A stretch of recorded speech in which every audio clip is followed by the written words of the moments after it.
এই সিরিজের একদম শুরুতে আমরা একটা কথা বলেছিলাম, মনে আছে? যে ঘুম হলো এক ধরনের ছোট মৃত্যু। তো আজ আমরা এই যাত্রার একেবারে শেষ প্রান্তে চলে এসেছি, এমন এক জায়গায় যেখানে ঘুমের কোনো অস্তিত্বই নেই। চলুন স্বাগত জানাই সেই জগতে যেখানে চোখ বন্ধ করার কোনো দরকারই পড়ে। একবার ভাবুন তো, এমন একটা জগৎ যেখানে ক্লান্তিই নেই, তাই বিশ্রামেরও কোনো দরকার নেই।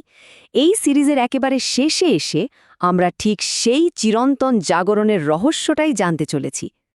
আচ্ছা, ওই চিরন্তন জগতে যাওয়ার আগে চলুন একটু পেছনে ফিরে তাকাই। এই যে আমাদের পৃথিবী, এখানে কেন ঘুম এত জরুরি? কেন এই সীমাবদ্ধতাটা আমাদের জীবনের সাথে এমনভাবে জড়িয়ে আছে? আমরা তো সবাই জানি যে ঘুম আমাদের একটা বায়োলজিক্যাল নিড, তাই না? কিন্তু এই যে রোজকার একটা দেবে, এটা কি আমাদের ভেতরের কোনো গভীর সীমাবদ্ধতার দিকেই ইঙ্গিত করে না?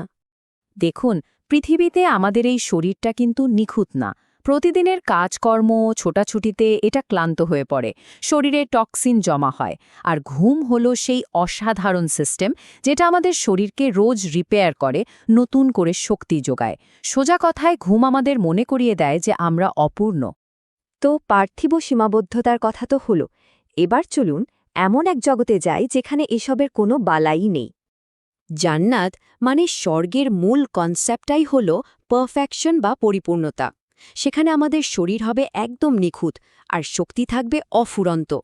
কোনো ক্লান্তি নেই, কোনো ক্ষয় নেই। আর ভাবুন তো, যেখানে ক্লান্তিই নেই সেখানে বিশ্রামের দরকারটা কি, তাই না? এর পেছনের আসল যুক্তিটা লুকিয়ে আছে একটা হাদিসে।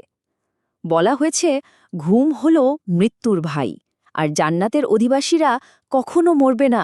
কি অসাধারণ একটা কথা!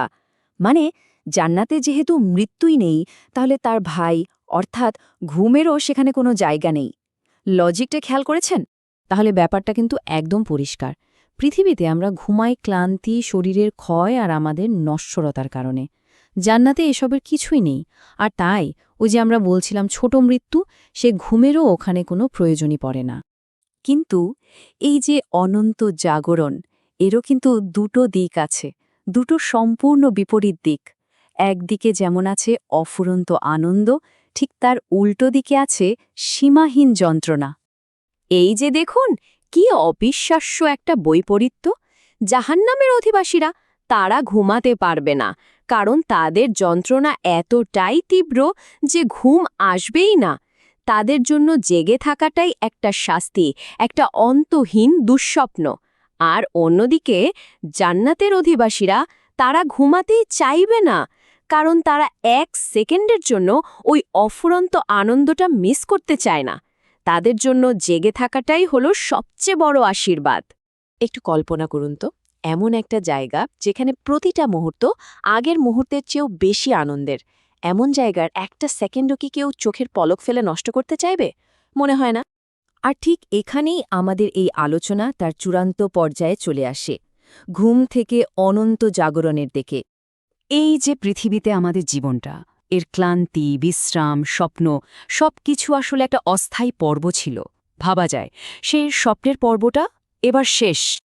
এটা আর কোনো মেটাফর বা রূপক নয়, এটাই হলো চূড়ান্ত বাস্তবতা। আর কোনো ছোট মৃত্যু নয়, আর কোনো ঘুম নয়। এখন থেকে শুরু হলো এক অন্তহীন, চিরন্তন জাগরণ। পৃথিবীর এই ঘুমের অধ্যায় যখন শেষ হবে আর সেই চিরন্তন জাগরণ যখন আসবে, তখন পথ কিন্তু থাকবে দুটো। আর প্রশ্নটাও তখন একটাই, সেই অনন্তকালটা কোথায় কাটবে? অপার আনন্দে, নাকি সীমাহীন যন্ত্রণায়? আর এই সিদ্ধান্তের সুযোগ, সেটা কিন্তু শুধু এই জীবনটাতে।